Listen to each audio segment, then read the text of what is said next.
Guys doing? How are you feeling mentally these days? Have you been down a little bit? Maybe you've been procrastinating some. Do you have anxiety creeping in for school projects and stuff that you've been putting off? Have you missed your friends with all the shutdowns and the weird times and basically no social activities much anymore?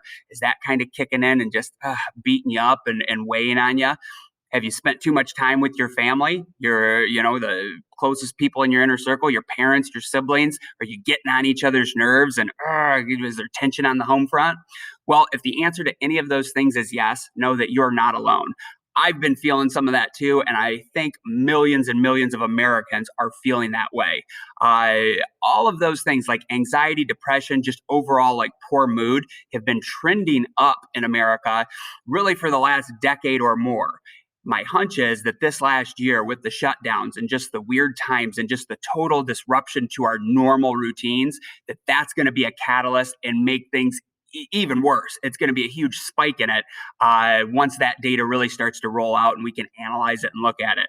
Now, what do you do about that? What the heck can you do about having just an overall kind of crappy mood and just feeling down? Well, they've done a lot of research on this. Actually, the most common answer, like when Americans are asked, like if you're feeling down, what do you do to kind of boost your mood? Most Americans answer that question and say, I go do something nice for myself. I treat myself to something. Maybe, you go get a massage. Maybe you go on a shopping trip. I don't know. You just go buy yourself something. The research and data kind of shows that gives you a spike in mood short term, but it dissipates. It wears away very quickly and doesn't last that long. And the problem is there's always more things to buy. Once you buy one thing, you're going to see somebody else that has a nicer version of it, or you're going to see the new one, or something else you want to buy. So it's kind of fleeting. It doesn't last with you that long to buy yourself nice stuff. Now, I'm not saying you shouldn't buy things for yourself. I think most humans do that, and that can be a good thing. But if you're doing it to just boost your mood, you're probably spinning your wheels and you're not going to get a lot of great results with it.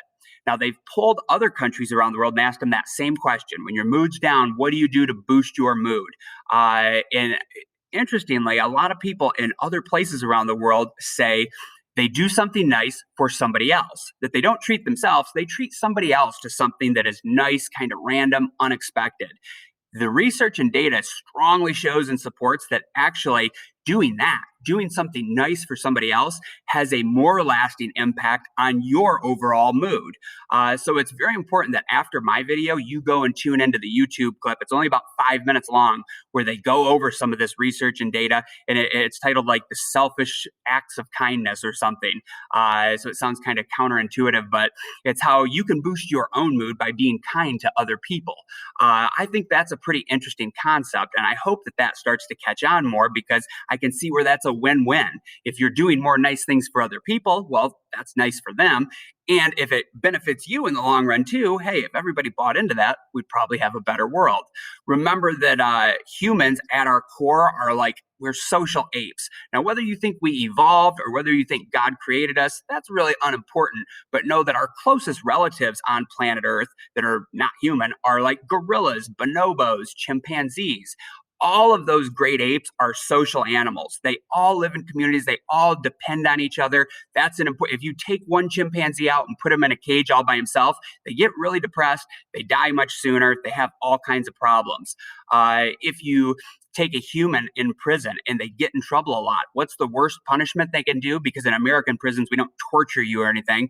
They put them in solitary confinement. And if you've ever read stories of somebody that's been in prison and was in solitary for an extended period of time, it sounds horrible and rotten and like a really horrible punishment. So know that we're just naturally hardwired to depend on other people. So kind of the thread of thought here is if you're as a species that's designed to be interdependent and be social, if you're doing good things for other people, making yourself valuable to them helping them out, that makes you have more meaning in your life. And it gives you a really nice, good, and in many cases, a very lasting boost to your overall mood. That's what I'll leave you with today. So anyway, make sure you watch my second little follow-up video that is a YouTube clip, and then tune into today's second post where I'm going to explain the assignment you're doing. And this is honestly maybe the assignment I'm most excited about doing for the whole quarter, if not the whole semester. So I hope you like it and get some value out of it. Take care. Have a great long weekend.